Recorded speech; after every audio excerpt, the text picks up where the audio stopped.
Hello student, कैसे हैं आप लोग। आज मैं सॉल्यूशन के दूसरा टॉपिक के बारे में एक्सप्लेन करेंगे और एक एक टर्म के बारे में बताएंगे। देखते कुछ सॉल्यूशन चैप्टर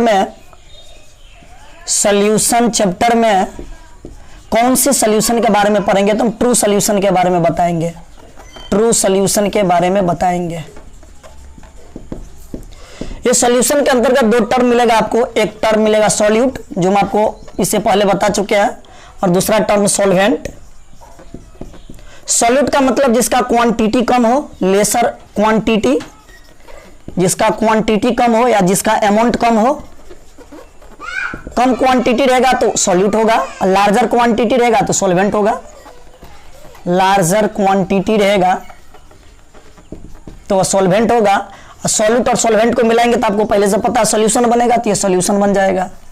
लेकिन सॉल्यूशन में भी कौन सा टाइप, होमोजीनियस सॉल्यूशन के बारे में, जो मैं आपको पहले एक्सप्लेन कर चुके हैं, होमोजीनियस सॉल्यूशन के बारे में। चलिए अब हम बताते हैं इसके अंतर्गत जो सॉल्यूशन चैप्टर के अंतर्गत जो टॉपिक पढ़ेंगे, जो इंपॉर्टेंट टॉपिक है, जो कॉम्पिटिटिव एग्जाम में और बोर्ड में जो पूछे जाएगा, उस टॉपिक के बारे में एक बार एक्सप्लेन करते हैं। फर्स्ट टॉपिक जो आपको पढ़ना है, सबसे फर्स्ट टॉपिक है कंसंट्रेशन टर्म।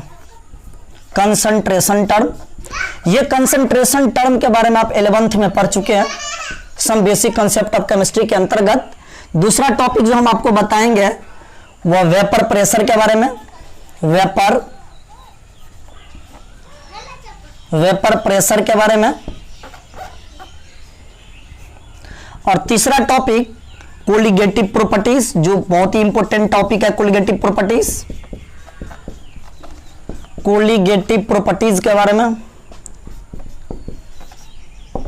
ये कोलिगेटिव प्रॉपर्टीज के अंतर्गत फर्स्ट रूल जो बताएंगे, relative lowering of vapour pressure. दूसरा topic elevation in boiling point. तीसरा topic depression in boiling point. और चौथा टॉपिक जो हम आपको बताएंगे वह ऑस्मोटिक प्रेशर के बारे में है। और नेक्स्ट टॉपिक जो चौथा टॉपिक जो हम आपको बताएंगे वो वॉन्ट हॉफ फैक्टर के बारे में, वॉन्ट हॉफ फैक्टर के बारे में जो। और फिफ्थ टॉपिक जो बताएंगे वह सोल्युबिलिटी के बारे में, सोल्युबिलिटी।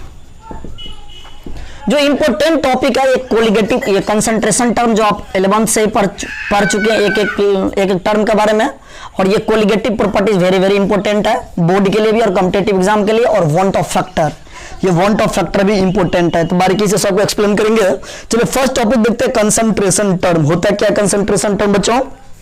हम आपको कंसंट्रेशन टर्म के बारे में बताएंगे कि कंसंट्रेशन टर्म होता क्या है। कंसंट्रेशन टर्म के अंतर्गत कौन वॉल्यूम रिलेटेड होता है, कौन मास रिलेटेड होता है, कौन टेम्परेचर पर डिपेंड करेगा, कौन टेम्परेचर पर इंडिपेंडेंट करेगा, सबके बारीकी से एक एक टॉपिक को एक्सप्लेन करेंगे।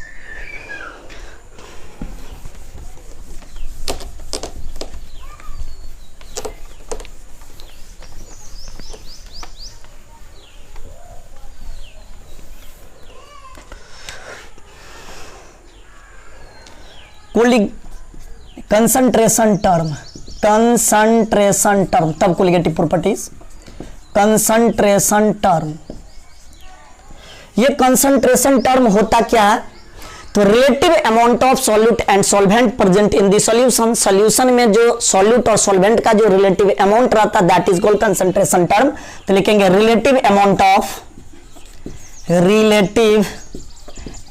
Of solute or solvent present in the solution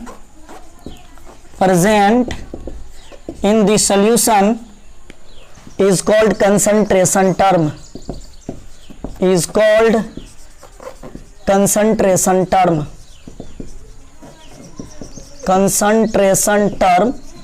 concentration term के अंतर्गत दो टर्म मिलेगा, दो टर्म रिलेटेड, एक मास रिलेटेड और एक वॉल्यूम रिलेटेड।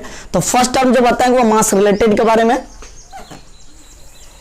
एक वॉल्यूम रिलेटेड, और सेकंड जो बताएंगे वो मास रिलेटेड। तो मास रिलेटेड और वॉल्यूम रिलेटेड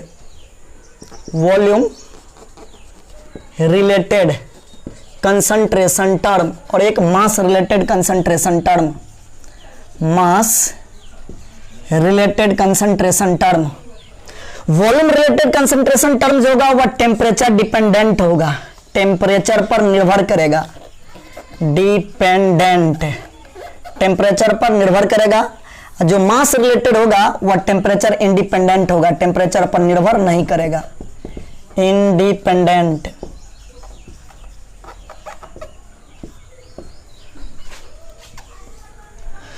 एक क्वेश्चन आपको बोर्ड में पूछेगा कि भाई temperature which of the following is temperature dependent, which of the flowing temperature independent, कौन कौन टेम्परेचर पर निर्भर करेगा, कौन कौन टेम्परेचर पर निर्भर नहीं करेगा। तो फर्स्ट टर्म वॉल्यूम परसेंटेज होता है वह टेम्परेचर डिपेंडेंट होता है, मास बट्टा वॉल्यूम परसेंटेज होता है वह भी टेम्परेचर डिपेंडेंट होता है, मोलारिटी जो होता है वह टेम्परेचर डिपेंडेंट होता है जिसको हम कैपिटल एम से लिखते हैं, नॉर्मलिटी जो होता है वह टेम्परेचर डिपेंडेंट होता है, जो बोर्ड का ऑब्जेक्टिव में एम्स के एग्जाम में भी नीट में भी पूछा गया, which of the following is temperature dependent independent, temperature जो होता है वह टेम्परेचर डिपेंडेंट होता है। और पांचवा टॉपिक जो होता है वह फॉर्मलिटी, फॉर्मलिटी भी टेम्परेचर डिपेंडेंट होता है जिसको हम एफ से रिप्रेजेंट करते हैं। और देखते हैं मास रिलेटेड कौन कौन है जो टेम्परेचर पर इंडिपेंडेंट है।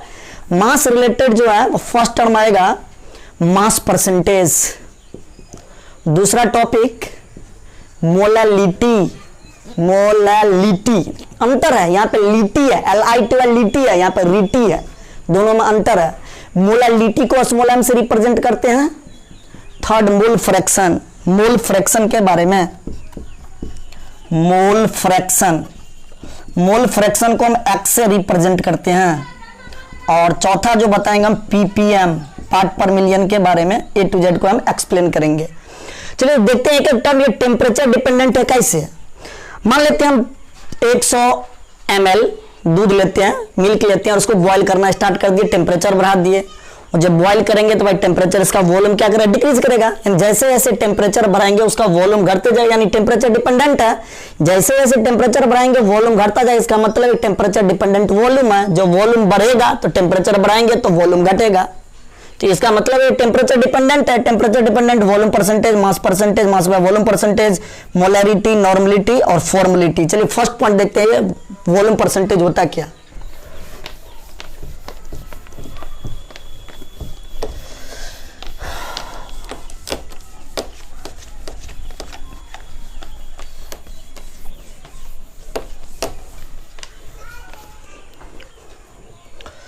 वॉल्यूम परसेंटेज के बारे में, वॉल्यूम परसेंटेज सिंबल होता है V/V परसेंटेज।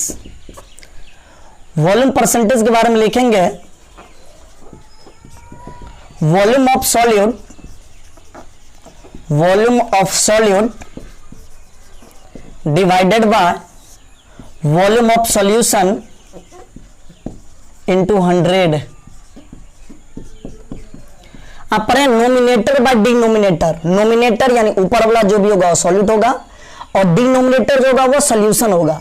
ऊपर वाला में volume of solute divided by volume of solution into 100, ये होता है वॉल्यूम परसेंटेज।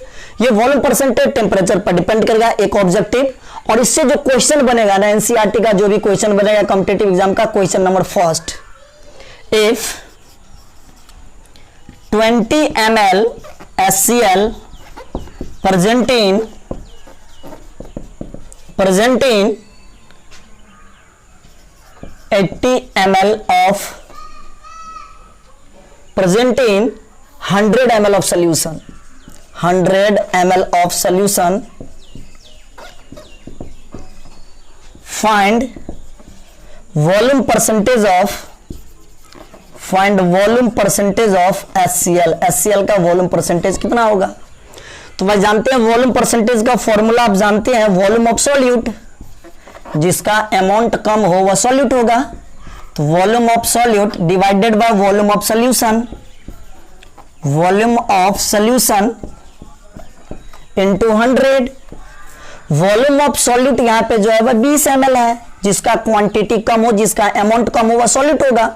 सॉल्यूट यहाँ पे 20 है, उसको मिलाते हैं 100 ml सोल्यूशन में, तो यहाँ पे सोल्यूशन जो है कितना 100 ml है, 20/100 इंटू 100 कितना परसेंटेज हो जाएगा 20%। ये होता है वॉल्यूम परसेंटेज से एक रिलेटेड क्वेश्चन पूछा जाएगा, एक ही टाइप है। दूसरा पॉइंट देखते हैं कि मास परसेंटेज होता है क्या। मास परसेंटेज के क्वेश्चन क्या होगा, डिफरेंट टाइप का क्वेश्चन बताएंगे, डेंसिटी से रिलेटेड क्या क्वेश्चन बनेगा, एक एक टर्म के बारे में एक्सप्लेन करेंगे। पॉइंट नंबर 2,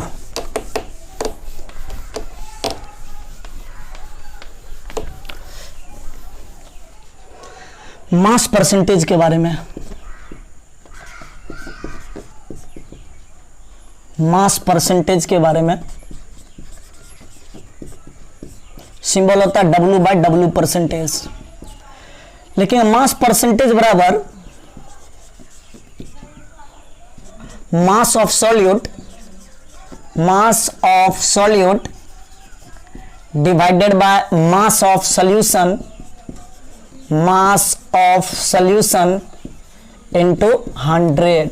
जो भी नोमिनेटर पार्ट होगा वो सॉल्यूट मतलब जिसका क्वांटिटी कम हो, जिसका क्वांटिटी कम होगा सॉल्यूट होगा, और जिसका क्वांटिटी ज्यादा होगा यानी अमाउंट ज्यादा होगा वो सॉल्यूशन होगा इनटू 100। भाई सॉल्यूट हुआ और सॉल्वेंट हुआ, सॉल्यूट सॉल्वेंट को मिलाएंगे तो दोनों को जोड़ेंगे तो सॉल्यूशन बनेगा, इसको 100 से मल्टीप्लाई करेंगे तो निकल जाएगा mass percentage.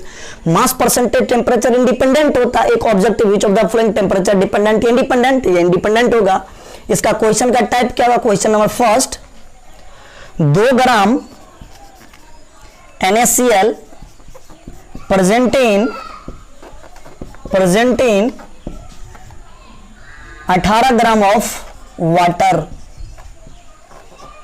Find mass percentage of NaCl। Find mass percentage of NaCl, NaCl का कितना मास परसेंटेज निकलेगा। लिखेंगे मास परसेंटेज बराबर mass of solute divided by mass of solution into 100। Mass of solute amount कम है, किसका अमाउंट कम है, NaCl का अमाउंट कितना है, 2 ग्राम है, तो सॉल्यूट का अमाउंट 2 ग्राम। सॉल्यूशन का मतलब सॉल्यूट प्लस सॉल्वेंट, सॉल्यूट कितना ग्राम है, 2 ग्राम है, और सॉल्वेंट कितना ग्राम है, 18 ग्राम है सॉल्वेंट, वाटर सॉल्वेंट हुआ, दोनों को जोड़ेंगे तो सॉल्यूशन निकलेगा इनटू 100, यानी 2/20 इंटू 100, 5, 2 इंटू 5 बराबर 10%। NaCl का कितना परसेंट निकलेगा, 10%। Type number question number 2। Question number 2 क्या आएगा, डेंसिटी से रिलेटेड अगर क्वेश्चन आपसे पूछ देगा तो आपसे नहीं बनेगा, तो देखते हैं type number 2। Question number 2, if 18 gram of NaCl present in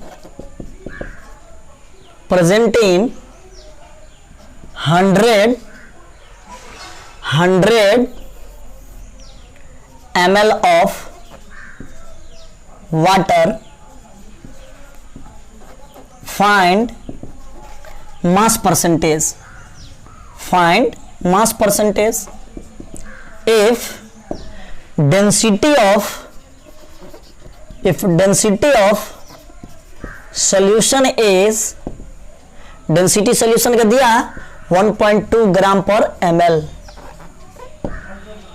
तो देखते हैं इस टाइप का क्वेश्चन कहता है मास परसेंटेज क्या होगा, तो आप जानते हैं मास परसेंटेज बराबर, मास परसेंटेज का फॉर्मूला क्या होता है, मास of solute divided by mass of solution into 100। भाई यहाँ पे सॉल्यूट दिया हुआ है 18 ग्राम NaCl, तो 18, मास ऑफ सॉल्यूशन, यहाँ पे सॉल्यूशन का तो मास नहीं दिया है लेकिन सॉल्यूशन का वॉल्यूम दे दिया, और क्या दिया, डेंसिटी दिया हुआ, तो डेंसिटी बराबर आप पढ़ते हैं मास बट्टा वॉल्यूम। मास चाहिए आपको, सॉल्यूशन का मास चाहिए तो मास बराबर होगा density into volume. Density question में आपको दिया हुआ है कितना, 1.2 ग्राम पर ml, तो 1.2, वॉल्यूम दिया है 100 ml, ये 100 ml तो होगा 120 ग्राम। तो यहाँ पे मास ऑफ सॉल्यूशन जो होगा 120 इंटू 100, ये 6 से 2, ये 3, ये 5, मल्टीप्लाई करेंगे 3 इंटू 5, 50%। ये आएगा NaCl का परसेंटेज। NaCl का परसेंटेज 50 ग्राम। ये डेंसिटी से रिलेटेड आपको क्वेश्चन पूछ देगा। तो ये टॉपिक कंप्लीट हो गया। पॉइंट नंबर 3, तो तीसरा पॉइंट हम आपको बताएंगे मास बट्टा वॉल्यूम परसेंटेज के बारे में।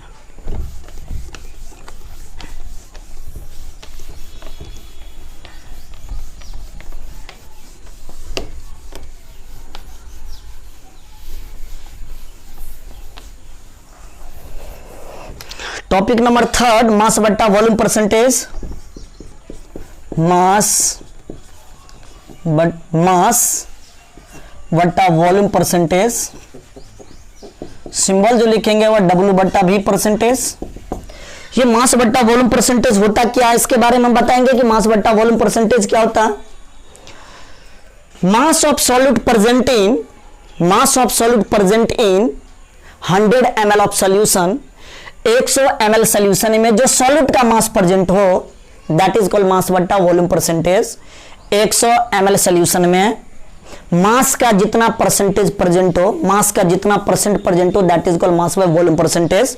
तो एक परिभाषा छोटा सा लिखेंगे, मास ऑफ सॉल्यूट इन ग्राम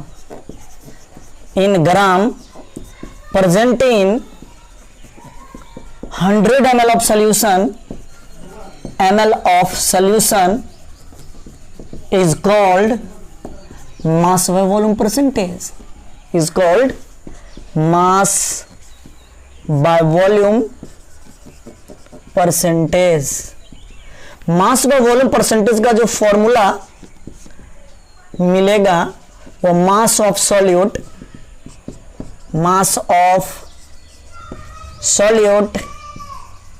बार बार बता रहे हैं आपको, नोमिनेटर में सॉल्यूट होगा और डिनोमिनेटर में सॉल्यूशन का मास होगा। लेकिन एक्सेप्शन आता है मोलालिटी के कंडीशन में नोमिनेटर में सॉल्यूट होगा मोलालिटी कंडीशन में, और डिनोमिनेटर में क्या होगा, सॉल्वेंट हो जाएगा।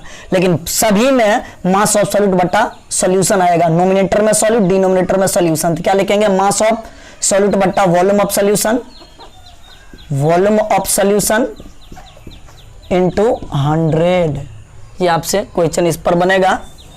इसे एक और ऑब्जेक्टिव, ये टेम्परेचर डिपेंडेंट होता है, टेम्परेचर जैसे जैसे बढ़ेगा उसका मास बाय परसेंटेज भी डिपेंड करेगा, टेम्परेचर पर डिपेंडेंट होता है।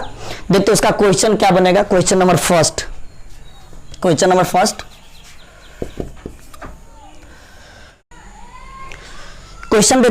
फर्स्ट, ए sugar solution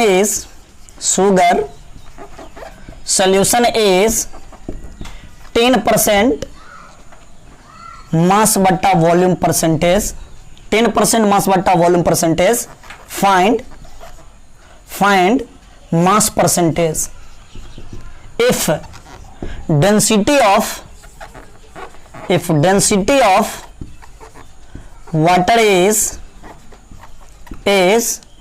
1.25 ग्राम पर ml। एक क्वेश्चन है, एक शुगर सोल्यूशन है जिसमें 10% मास बट्टा वॉल्यूम परसेंटेज है। आपसे क्वेश्चन पूछ दिया, उसका मास बट्टा वॉल्यूम परसेंटेज दे दिया और मास परसेंटेज आपसे पूछ दिया, उससे एक डेंसिटी भी दे दिया, डेंसिटी 1.25 ग्राम दे दिया, पूछ दिया मास परसेंटेज क्या होगा। तो पहले आपको हम बताएं मास परसेंटेज का फॉर्मूला क्या होता है। मास of solute divided by mass of solution into 100। बहुत ही आसान है। मास ऑफ सॉल्यूट बाय 10% मास बट्टा वॉल्यूम परसेंट, इसका मतलब क्या होगा, 10 gram sugar present in 100 ml of solution, 100 ml of solution. यानी आपको सॉल्यूट तो दे दिया 10 ग्राम, तो सॉल्यूट का amount 10 gram. Mass of solution तो नहीं दिया, लेकिन यहां पे वॉल्यूम दे दिया, तो यहाँ पे डेंसिटी से निकाला, डेंसिटी बराबर आप 9th में पढ़े हैं, डेंसिटी बराबर मास बट्टा वॉल्यूम। तो मास ज्ञात करना, सोल्यूशन का मास क्या होगा, तो डेंसिटी बराबर क्या होता है, मास बराबर density into volume. Density question में दिया हुआ 1.25 ग्राम पर ml, तो 1.25, बहुत आसान है। और वॉल्यूम आपको तो पता है 100 ml, 100 मल्टीप्लाई कर देंगे 125 ग्राम, वहां पर रख देंगे मास ऑफ सोल्यूशन 125 इंटू 100 से मल्टीप्लाई कर देंगे, 25, 5 ये हो जाएगा, ये 4, 2, 2 इंटू 4 यानी 8% निकल जाएगा मास परसेंटेज। इस टाइप से आपका क्वेश्चन दे देगा। देखते क्वेश्चन नंबर 1 हुआ। दूसरा टाइप देख लेते हैं कि कभी आपको मास बट्टा वॉल्यूम परसेंट देकर मास परसेंटेज पूछ दिया। अब दूसरा क्वेश्चन में मास परसेंट दे देगा और वॉल्यूम परसेंट, मास बट्टा वॉल्यूम परसेंट आपसे पूछ लेगा। तो देख लेते हैं type number 2, question number 2।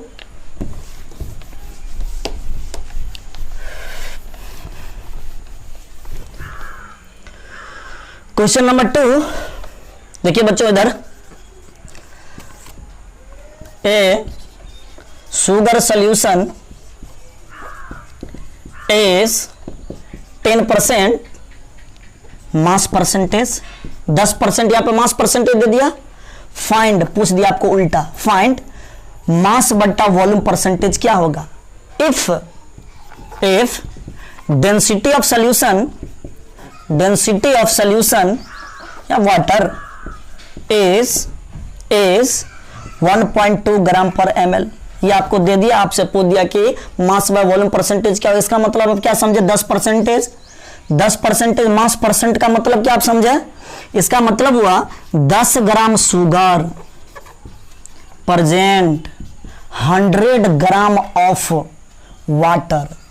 100 gram water में शुगर के 10% है। तो यहां से आप मास बट्टा वॉल्यूम परसेंटेज ज्ञात कर सकते हैं। मास बट्टा वॉल्यूम परसेंट बराबर क्या होगा, mass of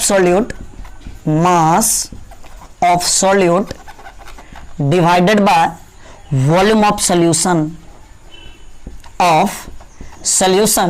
into 100। Mass of solute आपको दिया 10 ग्राम शुगर, तो 10 gram sugar. Volume of solution आपको तो वॉल्यूम नहीं दिया है, ये आपको ग्राम में दिया। तो यहां से आपको पढ़े ना डेंसिटी बराबर मास डिवाइडेड बाय वॉल्यूम। तो यहां से आप वॉल्यूम निकाल सकते हैं, मास डिवाइडेड बाय डेंसिटी। भाई मास तो यहां पे सॉल्यूट का 10 ग्राम, मास यहां पे कितना आ गया 10 ग्राम, तो 10। वॉल्यूम आपको चाहिए तो मास ऑफ क्या, किसका, सॉल्वेंट का चाहिए ना, सॉल्यूट तो दिया हुआ है। सॉल्वेंट यहां पे बच्चों कितना है 100 ग्राम है, तो 100। और डेंसिटी इसमें कितना दिया 1.2 ग्राम पर ml, तो 1.2। डेसिमल को हटाएंगे तो 10 हो जाएगा, डेसिमल कट गया, ये 6, ये कितना होगा 50, ये और कटेगा जी 5, 250/3। ये क्या हुआ वॉल्यूम यानी ml। यहाँ पे वॉल्यूम ऑफ सॉल्यूशन लिख सकते हैं 250/3 इंटू 100। इसको मल्टीप्लाई कीजिए 10/1 इंटू 3/250 इंटू 100। ये से ये 5 हो गया, 5 दूना 10, ये भी तो कटेगा। 2 इंटू 3 इंटू 2 बराबर कितना परसेंटेज, यहाँ देखिए, यहाँ 2 इंटू 3 इंटू 2 बराबर 6 दूना 12% निकल जाएगा। तो इस टाइप का आपसे क्वेश्चन पूछेगा। एक टाइप और बनेगा, मास दे देगा, मास परसेंटेज दे देगा, मास बाय वॉल्यूम परसेंटेज पूछ देगा, मास बाय वॉल्यूम परसेंटेज देकर मास परसेंटेज पूछ देगा। दूसरा टाइप नंबर 3, क्वेश्चन का तीसरा जो टाइप आएगा छोटा सा है, लेकिन आपको कॉम्पिटिटिव एग्जाम में सब बहुत जरूरी है। देखिए क्वेश्चन नंबर 3,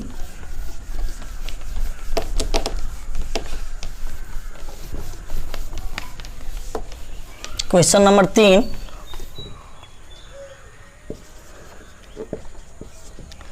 क्वेश्चन नंबर 3 जो है, a solution of HNO3, a solution of HNO3 is 5% दिया हुआ है, 5% मास परसेंटेज। फाइंड करना mass of HNO3 present in, find mass of HNO3 present in 100 ml of solution। लेकिन ब्रैकेट में if density भी दे दिया है, density of solution is, density of solution is 1.25। Question में दिया है 1.4 दिया हुआ, तो 1.4 ग्राम पर ml। ये क्वेश्चन बहुत ही मस्त है। A solution of HNO3 is 5% mass percentage 5% दिया हुआ, तो दिया mass of HNO3 present in 100 ml of solution. यानी मास परसेंटेज का जो फॉर्मूला आप जानते हैं क्या होता है, मास of solute mass of solute divided by mass of solution into 100 लेकिन ये 5% मास परसेंट का मतलब क्या हुआ? इसका मतलब यही हुआ कि 5 gram of HNO3 present in 100 gram of water, 100 gram of water. तो यहां पे मास ऑफ सॉल्यूट कितना हो गया HNO3 का 5 ग्राम, तो 5 ग्राम। मास ऑफ सॉल्यूशन, ये सॉल्यूशन का तो मास पता नहीं है, लेकिन क्वेश्चन में आपको तो डेंसिटी दिया हुआ है, तो डेंसिटी बराबर आप जानते हैं मास बाय वॉल्यूम। तो हमको मास चाहिए सॉल्यूशन का मास, तो क्रॉस मल्टीप्लाई करेंगे, मास बराबर डेंसिटी इनटू वॉल्यूम। क्वेश्चन में डेंसिटी दे दिया 1.4 और वॉल्यूम दे दिया आपको कितना ग्राम वॉल्यूम है,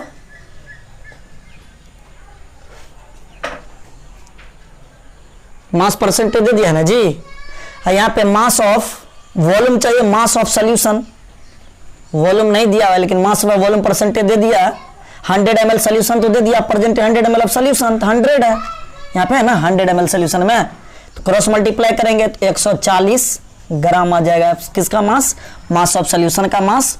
तो 140 इंटू मल्टीप्लाई करेंगे 100 से, तो बच्चों कितना आएगा, ये 7 आ जाएगा, ये 5 होगा, 25/7 इसको भाग दीजिए, भाग देना जो भी आए 3.5% आपका इतना आंसर आएगा। ये मास बाय वॉल्यूम परसेंटेज से आपका इतना क्वेश्चन बनेगा। देखते हैं टॉपिक नंबर 4। जो टॉपिक नंबर 4 जो है मास बाय वॉल्यूम परसेंटेज के बाद एक छोटा सा टॉपिक है बच्चों स्ट्रेंथ के बारे में। देखते हैं स्ट्रेंथ होता क्या। जब आप लोग बुक में पढ़िएगा तो सब बुक वाला देता है स्ट्रेंथ के बारे में, स्ट्रेंथ से रिलेटेड क्वेश्चन। तो बच्चों आपको बताते हैं कि स्ट्रेंथ होता क्या है, तो इसको लिख लीजिए।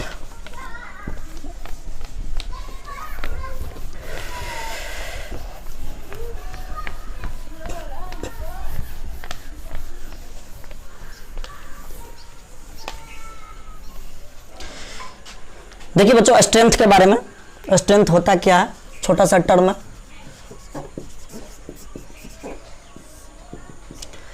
स्ट्रेंथ का मतलब होता है मास of solute in gram present in 1 litre of solution, यानी 1 लीटर सॉल्यूशन में जितना मास सॉल्यूट का प्रेजेंट हो दैट इज कॉल्ड स्ट्रेंथ। एक छोटा सा परिभाषा लिखेंगे, मास of solute in gram present in 1 litre of solution, present in 1 litre of solution is called strength, full stop. यानी स्ट्रेंथ का जो फॉर्मूला आएगा लिखेंगे स्ट्रेंथ बराबर मास ऑफ सॉल्यूट इन ग्राम, बहुत ही मस्त क्वेश्चन बनेगा यहां से, divided by volume of solution in litre, volume of solution in litre. देखिए बच्चों स्ट्रेंथ का जो फॉर्मूला आएगा वह स्ट्रेंथ बराबर आएगा मास ऑफ सॉल्यूट इन ग्राम, यानी मास ऑफ सॉल्यूट ग्राम WG, मान लीजिए इसको मास को ग्राम में, और volume of solution litre, that is called strength. इसे क्वेश्चन आपसे पूछेगा बच्चों, इसको लिखिए। उसके लिखने के बाद एक छोटा सा क्वेश्चन आपसे पूछेगा कि फाइंड स्ट्रेंथ ऑफ 2%। एक क्वेश्चन देखिए, क्वेश्चन कर लीजिए, कंसेप्ट क्लियर हो जाएगा। Find strength of 2% weight by volume, find strength of 2% weight by volume aqueous NaCl solution, aqueous NaCl solution. बहुत ही मस्त क्वेश्चन है, जब क्वेश्चन बनाइएगा तो आपको कंसेप्ट क्लियर हो जाएगा स्ट्रेंथ का। 2% मास बाय वॉल्यूम परसेंटेज है, इसका मतलब पहले से तो जानते हैं 2 gram solute present in 100 ml of solution. तो प्लीज के बारे में लिख देते हैं कि 2 gram of NaCl present in 100 ml of solution. Strength चाहिए तो स्ट्रेंथ का फॉर्मूला आप क्या जानते हैं, mass of solute in gram, W in gram, divided by volume of solution litre. Mass of solute in gram कितने ग्राम है, 2 gram, तो 2 ग्राम लिखेंगे, वॉल्यूम ऑफ सॉल्यूशन कितना ml है, 100 ml, लेकिन ये 100 क्या होता है लीटर में, तो भाई ml को लीटर बनाएंगे, ml को लीटर में 1000 से क्या करेंगे, डिवाइड कर देंगे, तो 2/1 1000/100 कितना हो जाएगा बच्चों, कितना होगा इधर देखिए, 2 × 10 बराबर 20 ग्राम पर लीटर, ये स्ट्रेंथ आप करने के लिए।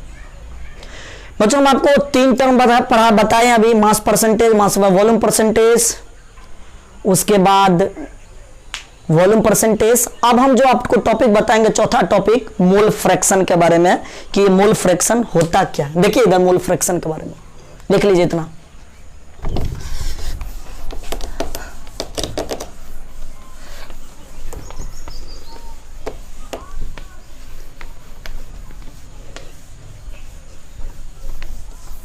देखिए मोल फ्रैक्शन के बारे में इधर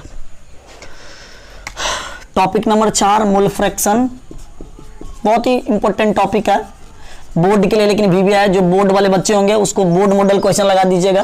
बोर्ड में बोर्ड मॉडल क्वेश्चन 2 नंबर में पूछेगा कि what is mole fraction, bar bar repeat है, CBSE में, बिहार बोर्ड में, सब में पूछा गया। इसका सिंबल होता है X, इसको बोलते हैं काई। तो देखते हैं मोल फ्रैक्शन होता क्या।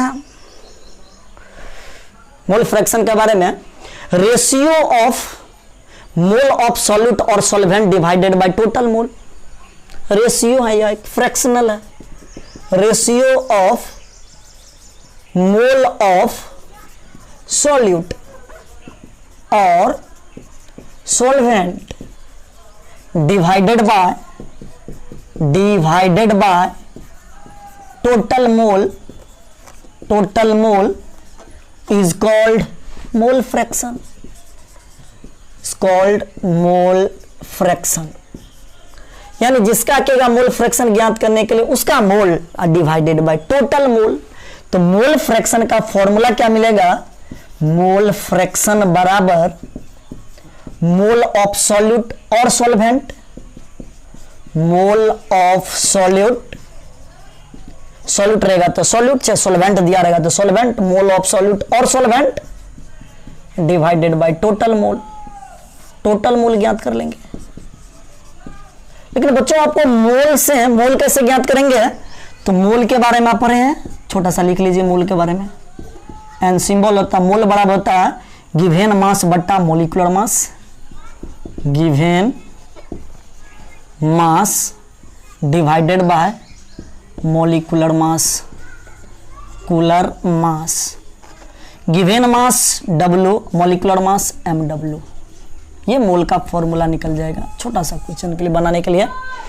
देखते हैं इसको प्रूव करते हैं कि भाई मोल फ्रैक्शन कैसे। तो मान लेते हैं, माना कि मतलब लेट N1 बराबर मोल ऑफ सॉल्यूट, N2 बराबर mole of solvent, total mole बराबर क्या होगा, टोटल मोल बराबर मोल of solute plus mole of solvent. यानी X बराबर क्या हो जाएगा, तो total mole fraction mole of solute N1 plus mole of solvent N2, उसके बाद मोल फ्रैक्शन। तो मोल फ्रैक्शन पूछेगा पहले, मोल फ्रैक्शन ऑफ सॉल्यूट बराबर क्या लिखेंगे बच्चों, मोल फ्रैक्शन ऑफ सॉल्यूट, जिसका पूछेगा उसका मोल डिवाइडेड बाय टोटल मोल, क्या लिखेंगे, मोल of solute divided by total mole. Solute को हम मान लिए 1 से इंडिकेट करते हैं, यानी यहां पे लिखेंगे X1 बराबर क्या लिखेंगे, मोल ऑफ सॉल्यूट N1, सॉल्यूट का N1 माने हैं, total mole N1 plus N2। Similarly उसी तरीका से है मोल फ्रैक्शन ऑफ, यहां देखिए, यहां नहीं दिखाई देगा, यहां देखिए, मोल फ्रैक्शन ऑफ सॉल्वेंट बराबर क्या लिखेंगे बच्चों, बोलिए, mole of solvent divided by total mole. Solvent को हम 2 से लिखते हैं, तो X को इकाई लिखते हैं, इकाई 2 बराबर मोल ऑफ सॉल्वेंट ना, मोल ऑफ सॉल्वेंट को N2 माने हैं, तो N2 divided by total mole N1 plus N2, आपका फॉर्मूला आ जाएगा। लेकिन एक और पॉइंट है कि टोटल मोल फ्रैक्शन कितना होगा, टोटल मोल फ्रैक्शन बराबर, जब दोनों को दोनों फ्रैक्शन को जोड़ेंगे तो किसके बराबर होगा, 1 के बराबर, यानी chi1 x1 प्लस chi2 बराबर कितना होगा, 1। ये क्वेश्चन इतना आपका मोल फ्रैक्शन से पॉइंट बनेगा। ये मोल फ्रैक्शन से ढेर क्वेश्चन पूछेगा। इस क्वेश्चन के बारे में बताते हैं हम कि क्वेश्चन नंबर फर्स्ट क्या होगा, देखते हैं question number first mole fraction से। इतना लिख लीजिए, छाप लीजिए इतना, चलिए ठीक है।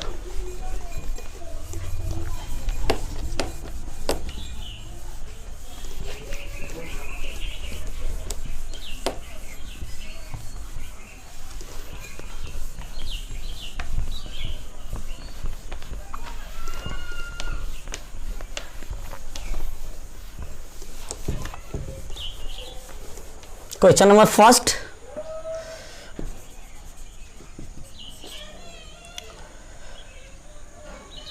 दो मोल NaCl plus 3 mole of water, दोनों को मिला दिए। फाइंड, ज्ञात करना, find mole fraction of each, प्रत्येक का मोल फ्रैक्शन क्या होगा। तो आप तो जानते हैं बच्चों मोल फ्रैक्शन का फॉर्मूला, क्या जानते हैं बताइए, मोल फ्रैक्शन बराबर मोल फ्रैक्शन ऑफ किसका, NaCl। अभी आपको बताया जिसका क्या ज्ञात करने के लिए उसका मोल डिवाइडेड बाय टोटल मोल, क्या लिखेंगे बोलिए, mole of NaCl divided by total mole, total mole NaCl का कितना मोल है, 2 मोल divided by total mole, 2 mole NaCl 3 mole water, 2 plus 3 यानी कितना आएगा 2/5, यह आएगा मोल फ्रैक्शन NaCl का। फिर किसका मोल फ्रैक्शन वाटर का, तो लिखेंगे मोल फ्रैक्शन यानी X, mole fraction of water बराबर क्या लिखेंगे, mole of water divided by total मोल। बोलो बच्चों मोल ऑफ वाटर कितना दिया हुआ, mole of water 3, total mole कितना दिया है 3 प्लस 2 यानी कितना आएगा 3/5, दोनों को जोड़ेंगे 2/5 3/5 कितना आएगा फ्रैक्शन, दोनों का सम 1 के बराबर आएगा। तो एक क्वेश्चन ये आपको बोर्ड में छोटा सा पूछेगा। क्वेश्चन नंबर 2 ग्राम दे देगा आपसे मोल फ्रैक्शन पूछ देगा। तो देखिए क्वेश्चन नंबर 2 आपसे क्या पूछे, इसको लिख लीजिए। Question number 2,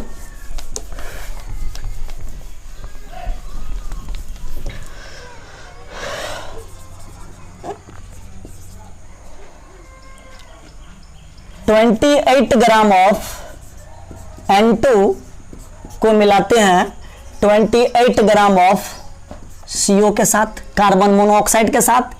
find mole fraction of N2, nitrogen का मोल फ्रैक्शन कैसे ज्ञात करेंगे। तो भाई आप तो जानते हैं मोल फ्रैक्शन क्या लिखते हैं, X से। मोल फ्रैक्शन ऑफ N2 बराबर क्या जानते हैं विद्यार्थी बताओ, mole of N2 divided by दोनों का सम, मोल ऑफ N2 प्लस क्या लिखेंगे बच्चों, मोल ऑफ CO मतलब कार्बन मोनोऑक्साइड। लेकिन हमको मोल तो नहीं दिया, ग्राम दिया हुआ है, तो दूसरा स्टेप में क्या करेंगे, इसको पहले मोल बनाएंगे। तो यहाँ पे मोल बना लेते हैं। मोल ऑफ N2 बराबर क्या फॉर्मूला लिखे थे, गिवन मास इन ग्राम W, मॉलिक्यूलर मास को क्या लिखेंगे MW, गिवन मास क्वेश्चन में 28, मॉलिक्यूलर मास किसका, नाइट्रोजन का है, नाइट्रोजन का एटॉमिक नंबर 7, मास नंबर 14। तो भाई 2 है तो कितना होगा, 2 मोल है ना, 2 मॉलिक्यूल है नाइट्रोजन का, तो 28 होगा 28, 1 मोल आ जाएगा। फिर उसी तरीके से मोल ऑफ किसका ज्ञात करेंगे, कार्बन मोनोऑक्साइड का, क्या होगा गिवन मास बट्टा मॉलिक्यूलर मास। कार्बन मोनोऑक्साइड में कार्बन है और ऑक्सीजन है, दोनों को हम तोड़ दिए। कार्बन का एटॉम नंबर 6, ये 12, ये 8, ये 16, दोनों का मास निकालेंगे। कार्बन 1 × 12, एक कार्बन है उसका मास 16 है, प्लस ऑक्सीजन एक है उसका मास कितना है 16, यानी कार्बन का 1 × 12 प्लस 1 × 16, दोनों करेंगे तो कितना 28 ग्राम। गिवन मास क्वेश्चन में CO कितना 28 ग्राम, मॉलिक्यूलर मास कितना है 28 ग्राम, दोनों का मोल कितना आ जाएगा 1। तो हमको मोल फ्रैक्शन N2 का चाहिए, तो मोल ऑफ N2 कितना निकला 1 डिवाइड मोल ऑफ N2 1 + 1, यानी क्या आएगा बच्चों 1/2। यानी आपको ग्राम दे देगा, पूछ देगा मोल फ्रैक्शन किससे का। टाइप नंबर 3 जो है क्वेश्चन नंबर 3, एक टाइप और क्वेश्चन है, तब लिखिए बच्चों इसको। चलो देखिए क्वेश्चन नंबर 3,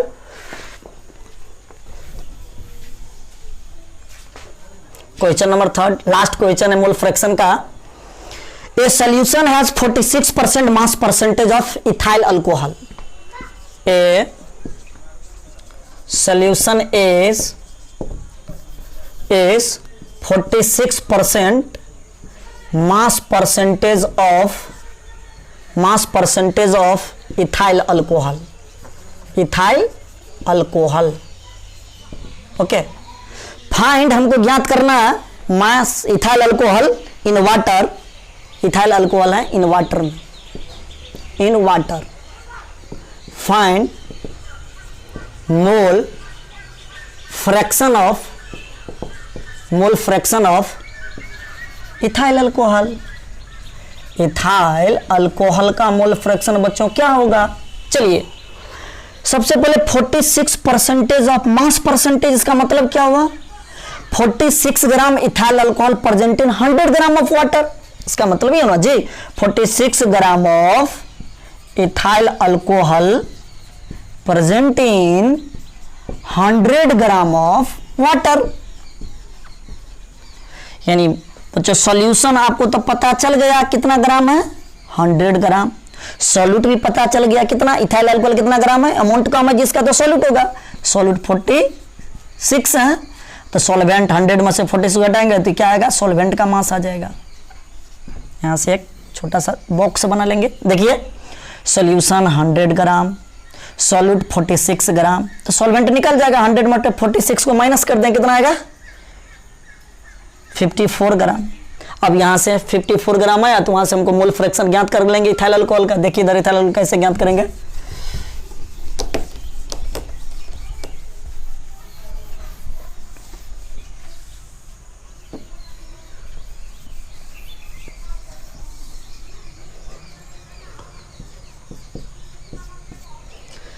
देखिए हम लिखेंगे मोल fraction of ethyl alcohol. Ethyl alcohol क्या लिखेंगे बच्चों बोलिए, मोल ऑफ इथाइल अल्कोहल।